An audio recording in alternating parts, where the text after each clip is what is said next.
Hello दोस्तों, स्वागत है आपका हमारे YouTube चैनल में। तो देखिए, आज एक नए टॉपिक की चर्चा करते हैं और वो टॉपिक है सती प्रथा। और सती प्रथा जिसे सहगमन प्रथा भी कहते हैं या इसी को जो है सहमरण प्रथा भी कहते हैं और इसी को अनवारोहण प्रथा भी कहते हैं। ठीक है, तो एक तो सती प्रथा होती है और एक होती जौहर प्रथा। दोनों में देखिए अंतर क्या है, सती प्रथा क्या है, जौहर प्रथा क्या है। तो सती प्रथा का मतलब होता है कि जब पति की मृत्यु होती है और पति की मृत्यु के बाद उसी की चिता में पत्नी का जल जाना, ये क्या कहलाता है, सती प्रथा कहलाता है। ठीक है, जबकि जौहर प्रथा में क्या होता है, जौहर प्रथा में जो है पति की मृत्यु नहीं होती, लेकिन पति की मृत्यु से पहले पत्नी क्या हो जाती है, अपने को आत्महत्या कर लेती है। ठीक है, जैसे वो जल में कूद करके मर गई, या वो जो है अग्नि में कूद करके मर गई, या फिर उसने आत्महत्या कर ली।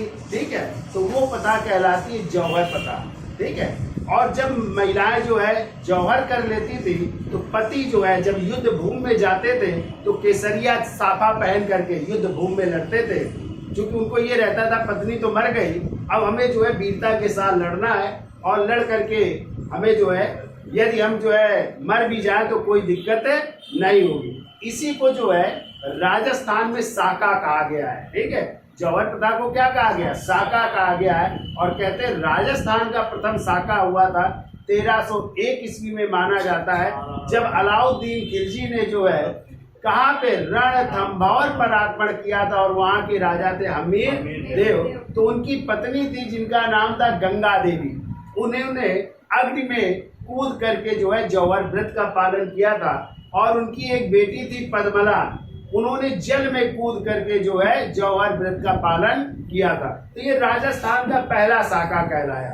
कभी आ जाए राजस्थान का दूसरा साका क्या है, तो राजस्थान का दूसरा साका कहलाता है जब 1303 ईस्वी में अलाउद्दीन खिलजी ने चित्तौड़ पर आक्रमण किया था। और चित्तौड़ के राजा कौन थे, राणा रतन सिंह, और उन्हीं की पत्नी थी रानी पद्मनी या पद्मावती, जिसका उल्लेख किया मलिक मोहम्मद जायसी ने अपनी पुस्तक पद्मावत में। इसका कथानक वर्णन किया है ना पद्मावत में। तो उसमें जो है जब आक्रमण किया अलाउद्दीन खिलजी ने चित्तौड़ पर, तो रानी पद्मनी ने भी पति के साथ क्या कर लिया था, पति की मृत्यु के पहले उन्होंने जौहर प्रथा का पालन किया था। तो वो राजस्थान का दूसरा शाखा कहलाता है। ठीक है, तो ये तो जौहर प्रथा हो गई। जबकि यदि याद है जौहर का पहला प्रयोग कब किया गया था, तो आप लोगों ने पढ़ा होगा 712 में मोहम्मद बिन कासिम ने सिंध पर आक्रमण किया था। और सिंध के राजा कौन थे, दाहिर थे। तो सिंध के राजा दाहिर जब सावर के युद्ध में पराजित हुए तो कहते हैं उनकी पत्नी जिनका नाम था रानी बाई या माई रानी, ठीक है, तो उन्होंने भी जौहर व्रत का पालन किया था। ठीक है, जबकि सती प्रथा की यदि बात की जाए तो सती प्रथा के प्राचीनतम उल्लेख मिलते हैं। आप लोगों को हमने पढ़ाया सिंधु घाटी सप्ताह या हड़प्पा कालीन सप्ताह, और वहां पे हमने पढ़ाया कि जो लोथल स्थल था, लोथल गुजरात में था, तो लोथल में जो है 3 युगल समाधियां मिली है। ठीक है, और युगल किससे मिलकर के बनता है, जोड़ा, एक पति पत्नी या पुरुष और महिला का। तो कहते हैं ऐसे 3 युगल समाधियां मिली है जिसमें पुरुष की भी डेड बॉडी है और उसी में एक महिला की भी डेड बॉडी है। तो अब जो है इतिहासकार या जो विद्वान है या जो उत्खनन करता है वो जो है ये निष्कर्ष निकाल रहे हैं क्या सिंधु घाटी सप्ताह में भी सती प्रथा प्रचलित थी। तो यदि कभी आ जाए कि सती प्रथा के प्रतीकात्मक साक्ष्य कहाँ से मिले हैं, तो हड़प्पा कालीन सभ्यता का स्थल है लोथल, जहाँ से 3 युगल समाधियां मिली है, जबकि कालीबंगा से 1 युगल समाधि प्राप्त हुई है। तो ये कहते हैं क्या यहाँ पे सती प्रथा प्रचलित। ठीक है, और जबकि जो है आपको पता है सती प्रथा का उल्लेख जो है महाभारत, जब आप लोग पढ़ते हैं महाभारत काल में, तो महाभारत में राजा पांडु थे और पांडु की 2 पत्नियां थी, कौन कौन, कुंती और माद्री।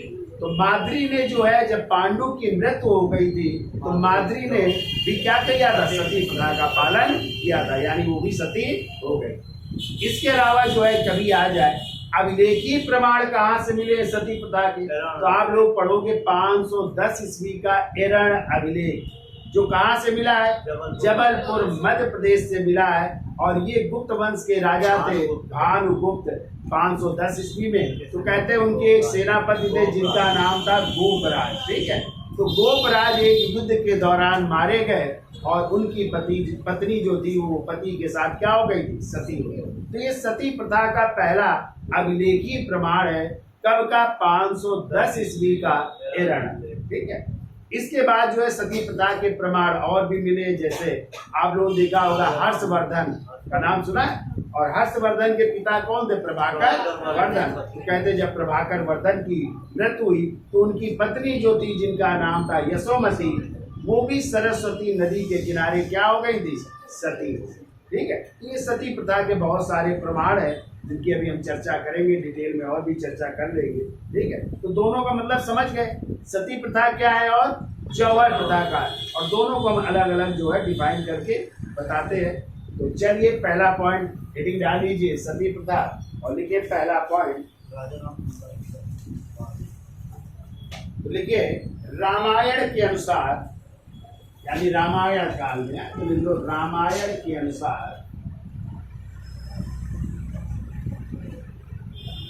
रामायण के अनुसार।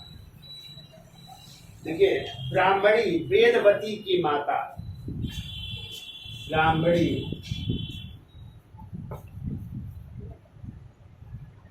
वेदमती की माता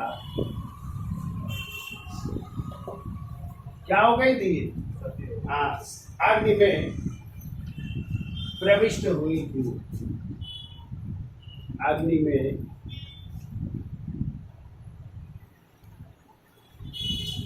प्रविष्ट हुई थी। तो ये भी रामायण काल में जानकारी मिलती सती प्रथा।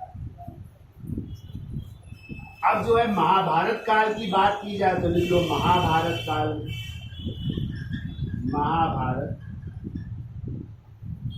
काल में है, देखो राजा पांडु के साथ, या राजा पांडु की मृत्यु के बाद, ऐसा देखो राजा पांडु, राजा पांडु की मृत्यु के बाद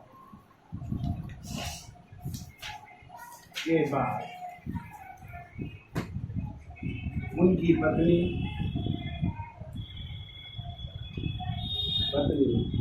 माद्री सती हो गई थी, माद्री सती हो गई। ठीक है।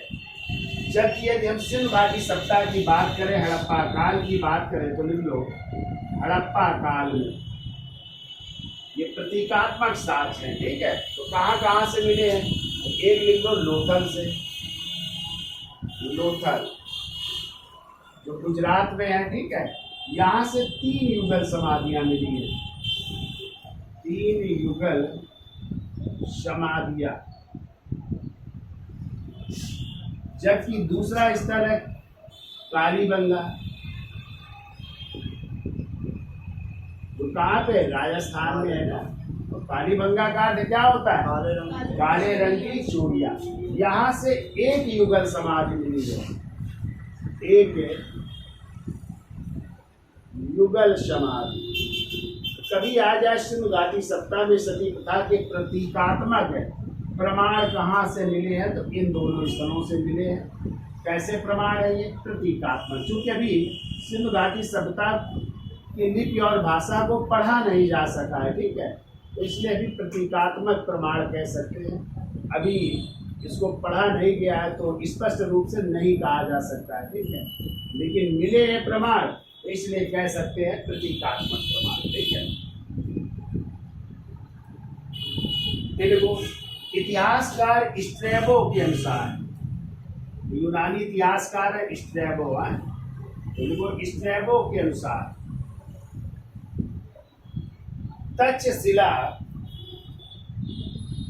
एवं पंजाब, या तक्षशिला की स्त्रियां एवं पंजाब की, तक्षशिला की स्त्रियां एवं पंजाब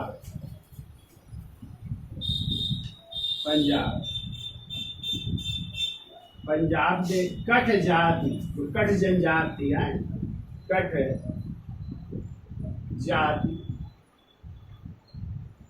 में सती प्रथा, कट जाति में सती होने का उल्लेख है, सती होने का उल्लेख। कट जातियों ने भी सती किया था, ठीक है। ये स्ट्रेबो लिखते हैं, जब सिकंदर ने आक्रमण किया था ना, तो स्त्रियां जो है क्या हो गई थी, सती हो गई थी। कट जनजात की स्त्रियां थी, कुछ तहसीला की स्त्रियां थी, ठीक है। फिर वो 316 ईस्वी में, 316 ईस्वी में केबिने के युद्ध में,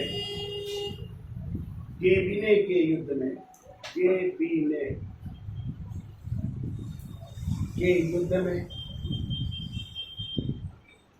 केबिने के युद्ध में क्षत्रिय जाति केटस नामक नायक के, क्षत्रिय जाति के, उनका नाम था, राजा का लिख लो, केटस नामक नायक, केटस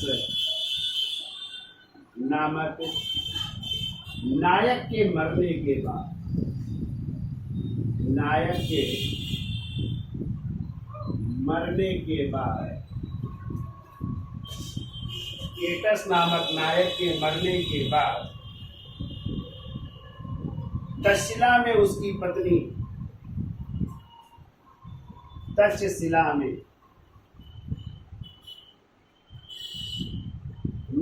उसकी पत्नी के सती होने का उल्लेख, पत्नी के सती होने का उल्लेख यूनानी इतिहासकारों ने किया है, यूनानी इतिहासकारों ने किया है।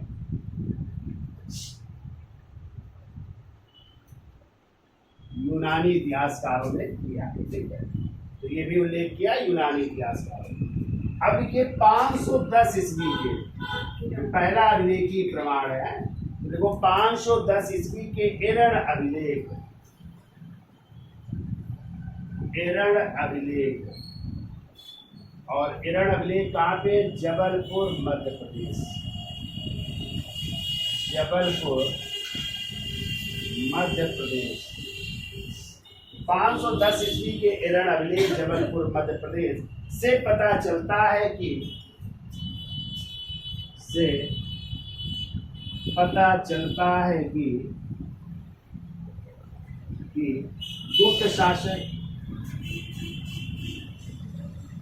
गुप्त शासक भानुगुप्त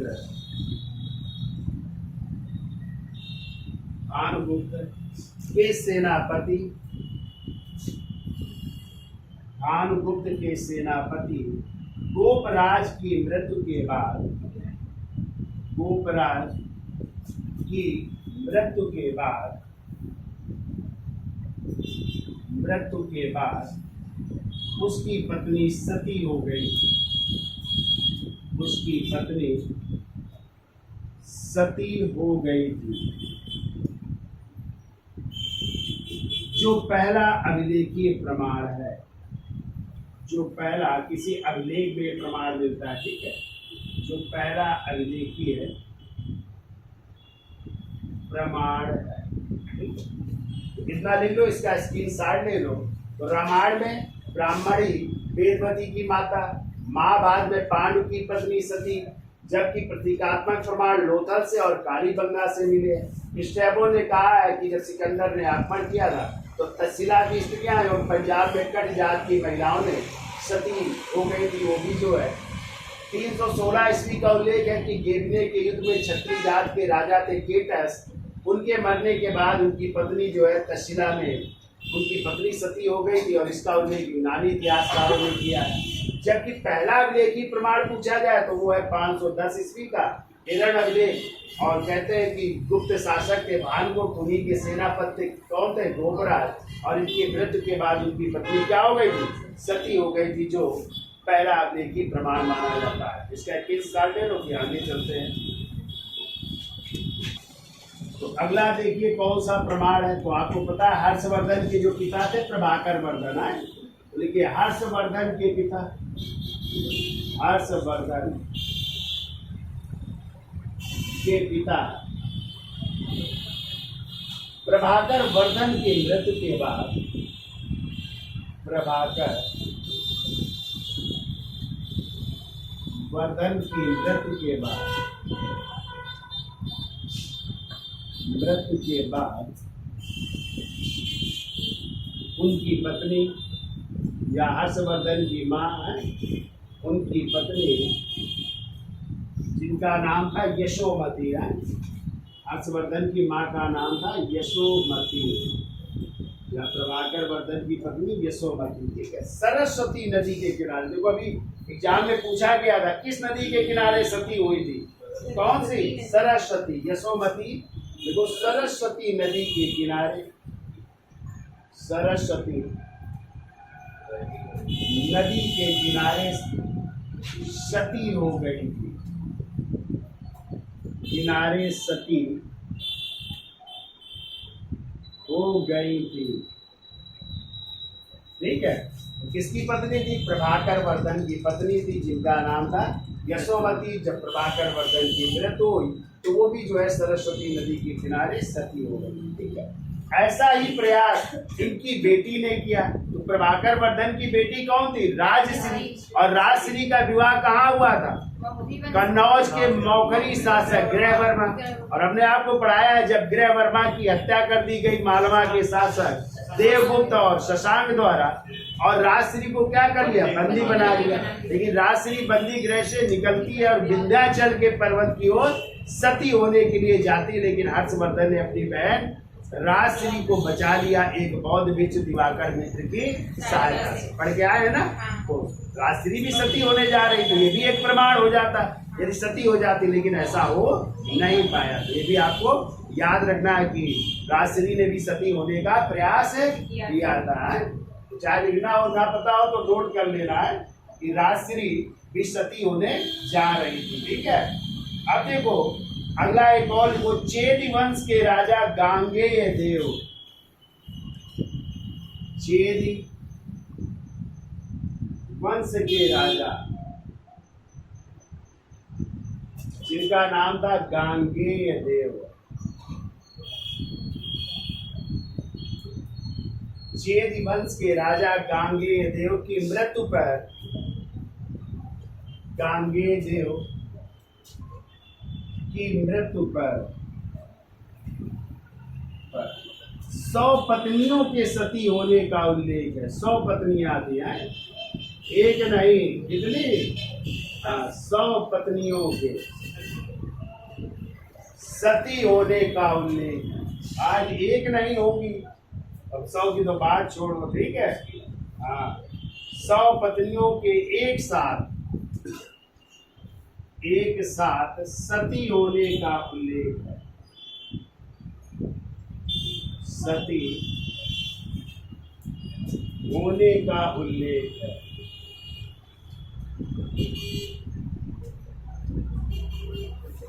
तो 100 पत्नियां जो है एक साथ सती हो गई थी। ठीक है, ये भी आपको याद रखना है। फिर देखो चोल वंश के राजा परांतक द्वितीय, पढ़ा है, देखिए चोल वंश के राजा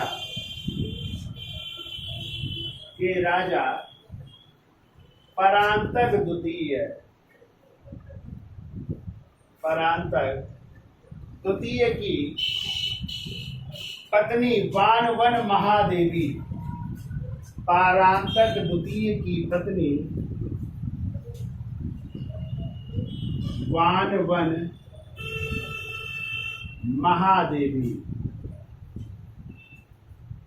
एवं एक और चोल राजा है राजेंद्र है, तो देखो एवं राजेंद्र प्रथम की पत्नी, एवं राजेंद्र प्रथम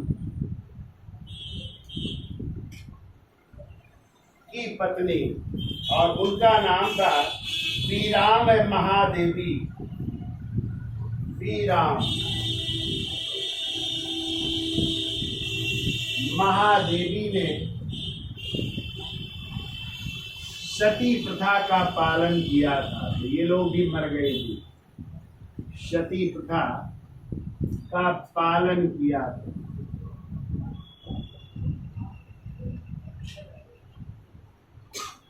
सती प्रथा का पालन किया था। इसकी पत्नी परांतक द्वितीय की पत्नी वानमन महादेवी और राजेंद्र प्रथम की पत्नी कौन थी? वीराम महादेवी ने भी जो है सती प्रथा का पालन किया। ठीक है, अगला पॉइंट लिखो। 810 ईस्वी के घटियाला अभिलेख, 810 ईस्वी के घटियाला अभिलेख, घटियाला अभिलेख, और ये घटियाला अभिलेख प्राप्त हुआ है लिख लो जोधपुर राजस्थान में है। देखो जोधपुर, जोधपुर राजस्थान। तो देखो 810 ईस्वी के घटियाला अभिलेख में राजपूत शासक राणुक की मृत्यु के बाद, राजपूत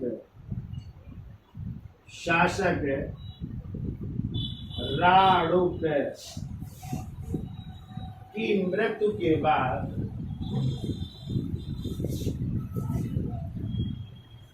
राणुक की मृत्यु के बाद उसकी पत्नी संपल देवी, उसकी पत्नी संपल देवी के सती होने का उल्लेख है। संपल देवी के सती होने का उल्लेख है। सती होने का उल्लेख है। ठीक है, तो हर्षवर्धन के पिता प्रभाकर वर्धन की मृत्यु के बाद उनकी पत्नी यशोमती सरस्वती नदी के किनारे सती हो गई। जबकि चेदी वंश के राजा कौन थे? गांगेय देव। उनकी मृत्यु पर उनकी 100 पत्नियां एक साथ सती हो गई थी, उसका भी उल्लेख है। चोर वंश के राजा परांतक द्वितीय की पत्नी वानमन महादेवी एवं राजेंद्र प्रथम की भी पत्नी वीराम महादेवी, ये भी सती हो गई थी। और जबकि घटियाला अभिलेख से राणुक की मृत्यु के बाद उनकी पत्नी संपल देवी के सती होने का उल्लेख मिलता है। ठीक है, अब जो है कौन जो है ऐसे लेखक है जिन्होंने सती प्रथा का विरोध किया है और कौन सती प्रथा के समर्थक थे, उनकी भी हम चर्चा कर लेते हैं। तो इसका स्क्रीनशॉट ले लो, फिर आगे चलते हैं। तो देखिए सती प्रथा का विरोध करने वाले विद्वानों में कौन थे? तो आप लोगों ने बाणभट्ट का नाम सुना है, आप लोगों ने जो है मेघातिथि का नाम सुना है। ये सब जो है सती प्रथा के विरोध करने वाले विद्वान थे। ठीक है, जबकि कुछ विद्वान थे जैसे आपने विज्ञानेश्वर का नाम सुना है, उन्होंने सती प्रथा का समर्थन किया था। ठीक है, तो अभी हम चर्चा करते हैं कौन विरोध में थे और कौन समर्थन में थे। तो देखिए पहला पॉइंट देखो, सती प्रथा का विरोध करने वाले विद्वानों में सती प्रथा का विरोध करने वाले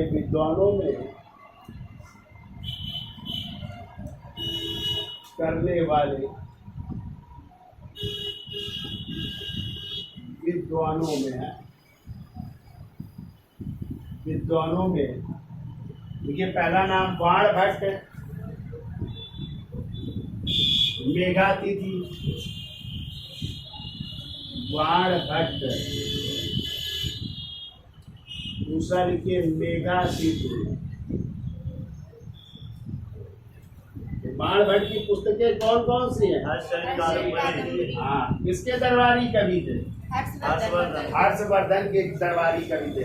और मेघातिथि किस स्मृत के टीकाकार है?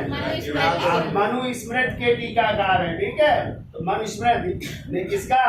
सती यानी मनुस्मृत के टीकाकार मेघातिथि ने सती प्रथा का क्या किया? विरोध किया। ठीक है, फिर कोई एक और है देवर्ण भट्ट, देवर्ण भट्ट। तो ये 3 लोग मिलते हैं जिन्होंने सती प्रथा का क्या किया? विरोध किया। ठीक है, जबकि समर्थन करने वाले कौन है? तो लिखो हारीत अंगरीश, हारीत कामा अंगरीष अंगरीष कामा विज्ञानेश्वर विज्ञानेश्वर। और विज्ञानेश्वर की पुस्तक कौन सी है? मिताक्षरा। और ये किस स्मृत के टीकाकार है? याज्ञवल्क्य स्मृत के टीकाकार है, ठीक है। और याज्ञवल्क्य की स्मृत के टीकाकार है अपराग। नाम सुना है? हाँ, इन्हीं को आदित्य प्रथम भी कहते हैं और ये शिलाहार वंश के राजा थे, ठीक है। तो इन लोगों ने सती प्रथा का क्या किया है? समर्थन किया। तो कौन कौन? देखो, हारित, अंगरीष, विज्ञानेश्वर, अपराग ने सती प्रथा का समर्थन किया है। अपराग ने सती प्रथा का समर्थन किया है, समर्थन किया है। जैसे आप लोग आधुनिक काल में पढ़ोगे, आपको पता है किसके प्रयासों से सती प्रथा का अंत हुआ था? राजा राम मोहन राय के प्रयासों से। और राजा राम मोहन राय के घर में ये घटना हुई थी, जब उनके बड़े भाई जगमोहन की मृत्यु हुई तो उनकी पत्नी थी मंजरी, तो वो क्या हो गई थी? अपने पति के साथ सती हो गई थी। यानी राजा राम मोहन राय की भाभी, जब उनके भाई की मृत्यु हुई जगमोहन की, तो वो क्या हो गई थी? सती हो गई। तो बचपन में ये घटना उनके साथ घटित हुई थी, तभी उसका ये विरोध अपनी पत्रिका संवाद कौमुदी में करते रहे। और इन्हीं के प्रयासों से बंगाल नियम 17 बना। कौन सा? और उसी बंगाल नियम 17 के तहत ही किसके समय? लॉर्ड विलियम बेंटिंग के समय 1829 में सती प्रथा का क्या हुआ? अंत हुआ। तो आधुनिक काल में आप लोग पढ़ोगे सती प्रथा का अंत कब हो रहा है? 1829 में। किस नियम के तहत? बंगाल नियम 17 के तहत। किसके प्रयासों से? राजा राम मोहन राय के प्रयासों से। किसके समय? विलियम बेंटिंग के समय, ठीक है। और कभी आ जाए सती प्रथा का समर्थन आधुनिक काल में किसने किया था? तो उनका नाम था राजा राधाकांत देव, जो धर्म सभा एक नामक संस्था उन्होंने स्थापित की थी। तो वो सती प्रथा के क्या थे? तो ये भी क्वेश्चन आया हुआ है कि सती प्रथा के समर्थक कौन थे? तो राजा राधाकांत देव। और विरोध में कौन थे? राजा राम मोहन राय। ये भी आपको याद रखना है, ठीक है। आधुनिक काल, ये तो प्राचीन काल की चर्चा चल रही है, तो उसको चर्चा कर लेते हैं। अब देखो, आप लोगों ने बृहस्पति स्मृति पढ़ाएगा, तो बृहस्पति स्मृति में कहा गया विधवा को अपनी पति की चिता के साथ जलकर मर जाना चाहिए। यानी वो भी जो है सती प्रथा की बात करता है। तो देखो, बृहस्पति स्मृति के अनुसार, बृहस्पति स्मृति के अनुसार, बृहस्पति स्मृति के अनुसार विधवा को अपनी पति की चिता के साथ, विधवा को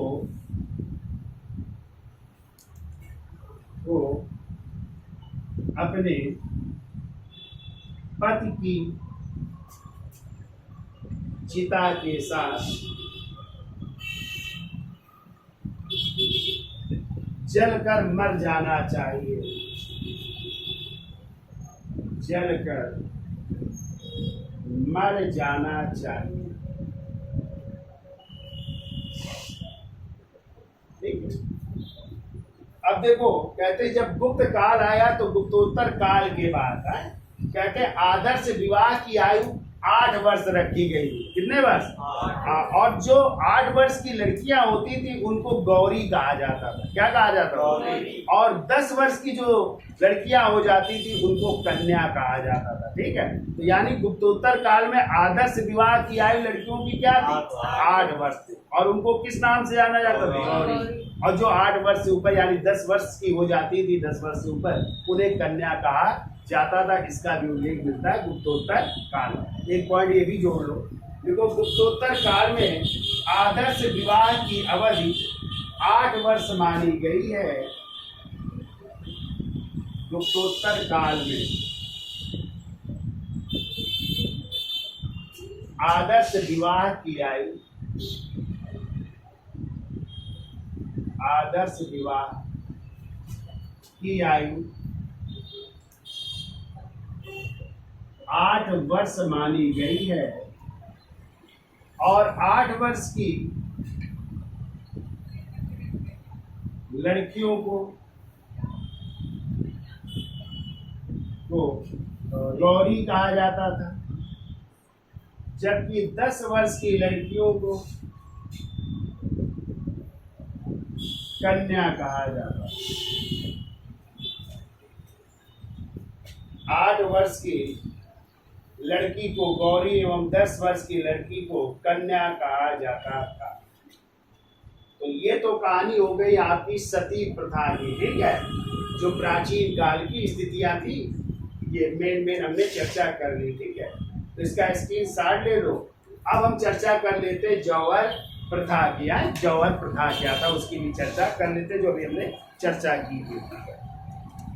तो हेडिंग डाल लीजिए जौहर प्रथा। और हमने अभी चर्चा की थी कि जो महिलाएं जो है अपने सतीत्व की रक्षा के लिए, ठीक है, क्या कर लेती थी, आत्मदाह कर लेती थी, वो प्रथा क्या कहलाती थी, जौहर प्रथा। यानी अपने सतीत्व की रक्षा के लिए वो आत्मदाह कर लेती थी, अपने आप को खत्म कर लेती थी, वो प्रथा क्या कहलाती थी, जौहर प्रथा कहलाती थी, ठीक है। तो देखिए पहला पॉइंट देखो सतीत्व की रक्षा के लिए भारतीय नारियों द्वारा सतीत्व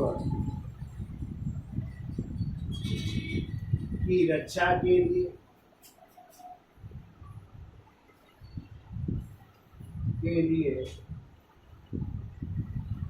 भारतीय नारियों द्वारा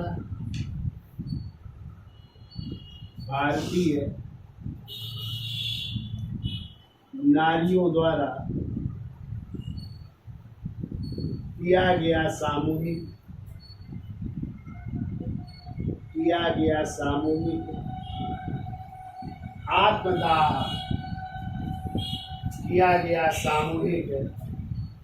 आत्मदाह जौहर कहलाता है। आत्मदाह जौहर कहलाता है।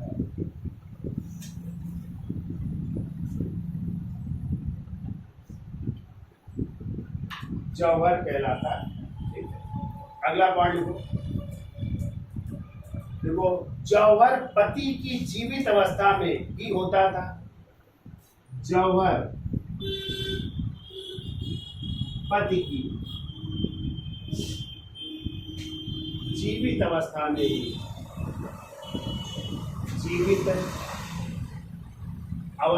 ही होता था।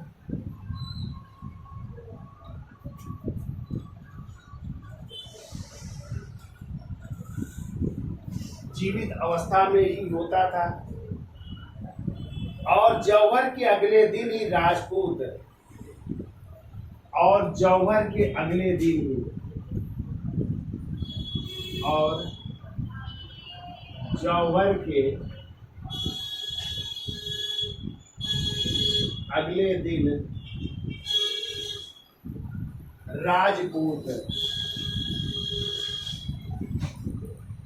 जौहर के अगले दिन ही राजपूत शाका प्रथा संपन्न करते थे।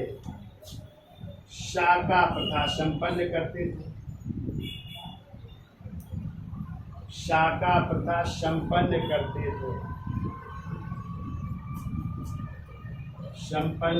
थे।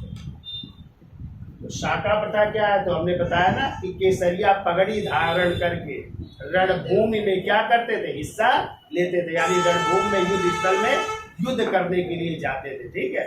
और ये सोचते थे पत्नी तो हमारी चली गई, अब हम मर भी जाए तो कोई चिंता नहीं, और वीरता के साथ लड़ते थे। अपनी पत्नी की या घर की कोई चिंता नहीं रहती थी, ठीक है। तो वीरता के साथ लड़ते। पत्नी कहती थी हम तो जा रहे हैं लेकिन आपको पीठ दिखा करके नहीं आना है, भले युद्ध भूमि में मर जाओ तो वीर गति को प्राप्त करना, लेकिन ऐसे मत आना, ठीक है। इसलिए महिलाएं क्या कर लेती थी, जौहर कर लेती थी। पति जिंदा है लेकिन वो मर जाती थी कि कल आपको युद्ध जाना है, हम मर रहे हैं लेकिन आप पीठ दिखा करके नहीं आओगे, ठीक है। वहां पे युद्ध भूमि में या तो जीत के आओगे या वीर गति को प्राप्त करके आओ, ठीक है। तो वो होता था शाका। तो राजस्थान के शाका कहलाता है ये, ठीक है। तो देखो जिसमें वो प्राणों की आहुति देने के उद्देश्य से जिसमें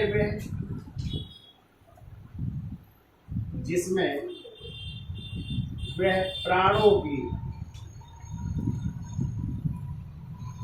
आहुति देने के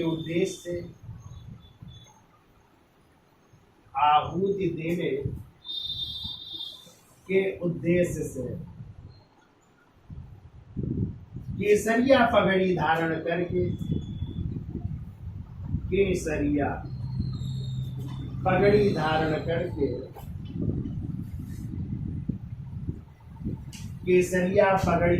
करके रण क्षेत्र में उतरते थे। धारण करके रण क्षेत्र में उतरते थे। ठीक है, तो ये याद रखिएगा आपको। देखो, पहला जौहर सिकंदर के समय, पहला जौहर यूनानी शासक आया था ना सिकंदर, तो देखो पहला जौहर सिकंदर के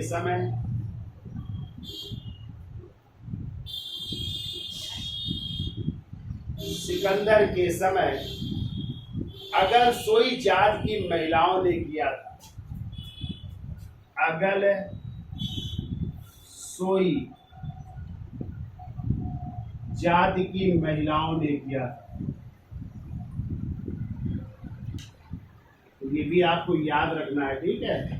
महिलाओं ने किया था जब सिकंदर ने आक्रमण किया था भारत में, ठीक है। तो वो पहला जौहर कहलाता है। फिर देखो 712 ईस्वी में मोहम्मद बिन कासिम, 712 ईस्वी में मोहम्मद बिन कासिम ने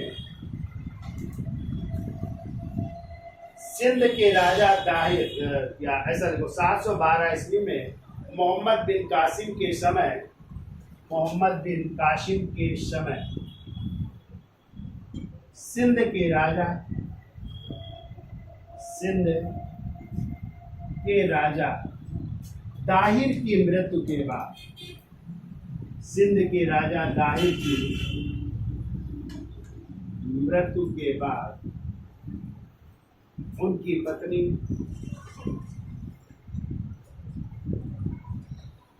रानी बाई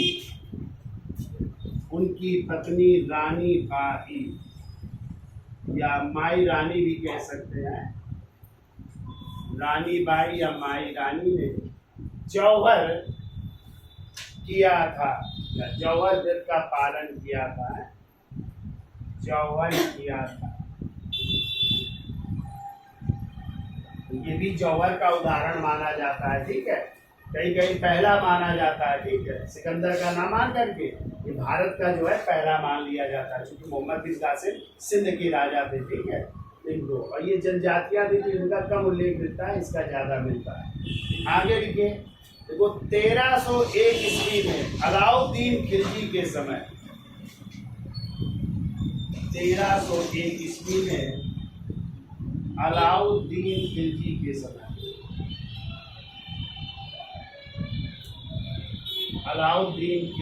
समय, कहाँ के शासक? रणथंभौर के राजा,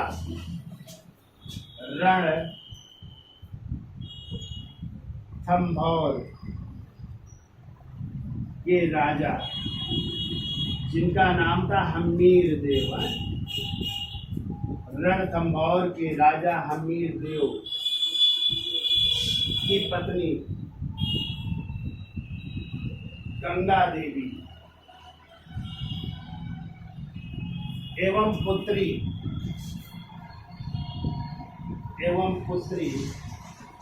पद्मला देवी ने जौहर व्रत का पालन किया। जौहर व्रत का पालन किया, जिसे राजस्थान का प्रथम शाका कहा जाता है। ये राजस्थान का प्रथम शाका कहलाता है, ठीक है। जिसे राजस्थान का प्रथम शाका कहा जाता है। कई बार क्वेश्चन आया, याद रखिएगा।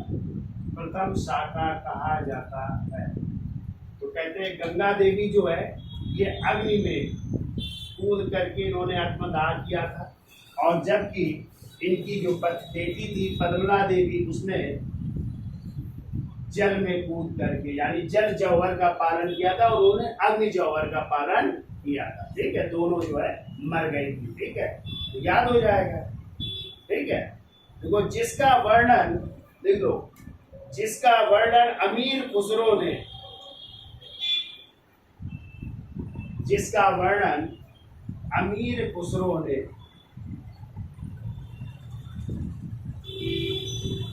अपनी पुस्तक तारीख-ए-अलाई में किया है। अमीर खुसरो ने तारीख-ए-अलाई में किया है। जिसका वर्णन अमीर खुसरो ने अपनी पुस्तक तारीख-ए-अलाई में किया है। ठीक है, और इसलिए इसे फारसी का प्रथम जौहर का साक्ष्य भी माना जाता है। ठीक है, ये भी आपको याद रखना। या राजस्थान का प्रथम शाखा कहा जाता है। और कभी आ जाए राजस्थान का दूसरा शाखा, तो 1303 ईस्वी में अलाउद्दीन खिलजी ने चित्तौड़ पर, और चित्तौड़ के राजा कौन है? राणा रतन सिंह। तो उनकी पत्नी कौन थी? पद्मनी। उन्होंने भी जो है जौहर व्रत का पालन किया था। तो इसका स्क्रीनशॉट ले लो कि आगे चलते हैं। तो देखो अगला जौहर व्रत, देखो 1303 ईस्वी में अलाउद्दीन खिलजी ने चित्तौड़ के शासक,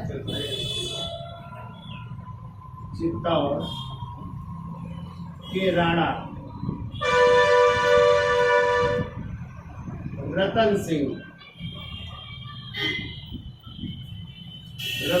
पर आक्रमण किया।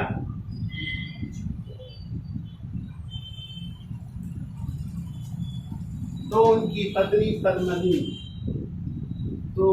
पत्नी यानी रतन सिंह की पत्नी पद्मनी या पद्मावती है, पद्मावती ने जौहर व्रत का पालन किया। जौहर व्रत का पालन किया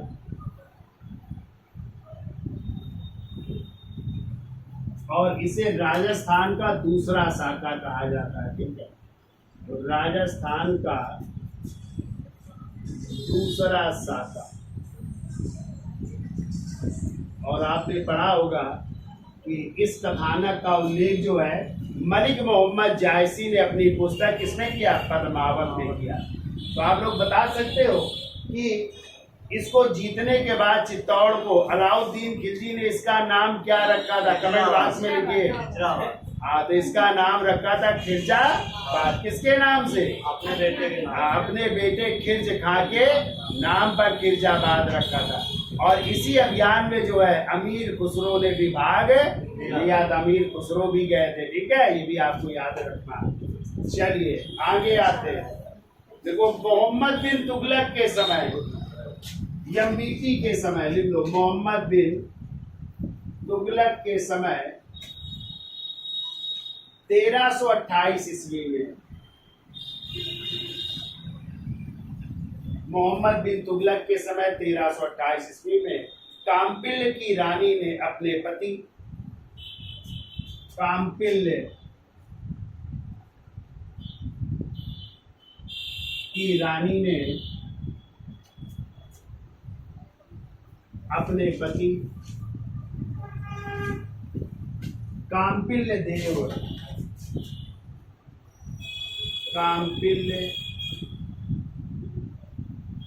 देव के आदेश पर जौहर किया था। के आदेश पर जौहर किया। तो इन्होंने भी जौहर किया था काम्पिल्य की रानी ने। ठीक है, फिर वो 1528 ईस्वी में हुमायूं के समय 1528 ईस्वी में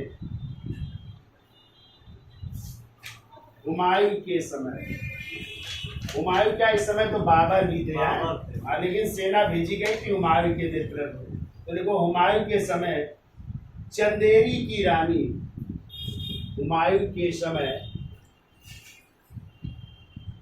चंदेरी की रानी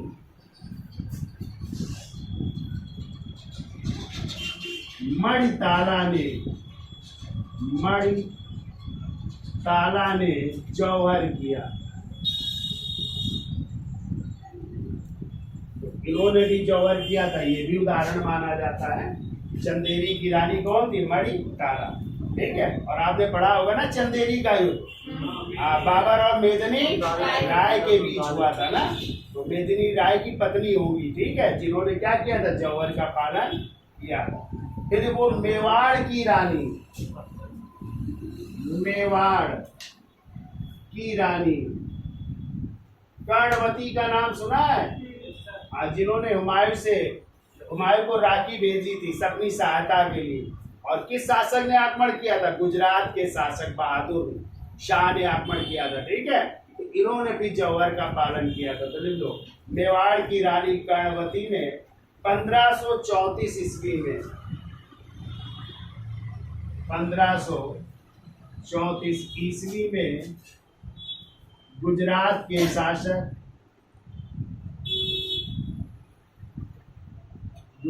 के शासक बहादुर शाह,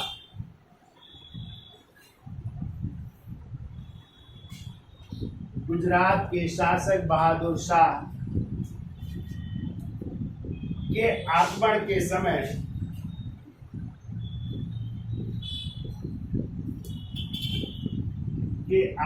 के समय सती या जौहर किया। आक्रमण के समय जौहर किया।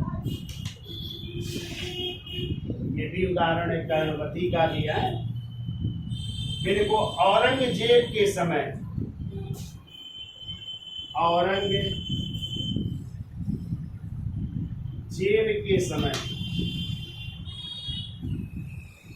जबरन धर्म परिवर्तन के विरोध में, जबरन धर्म परिवर्तन के विरोध में बुंदेलखंड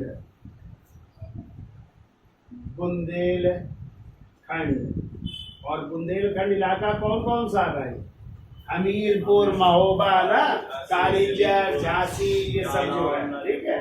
हाँ, तो देखो बुंदेलखंड में जौहर संपन्न हुआ था, जौहर संपन्न हुआ था, ठीक है। तो ये जो है जौहर प्रथा के कुछ जो है उदाहरण थे। तो इस तरह अब आप लोग समझ लिए सती प्रथा और जौहर प्रथा में अंतर, ठीक है। तो आज के लिए इतना रखते हैं। वीडियो अच्छा लगा हो तो लाइक, शेयर और सब्सक्राइब करें। धन्यवाद।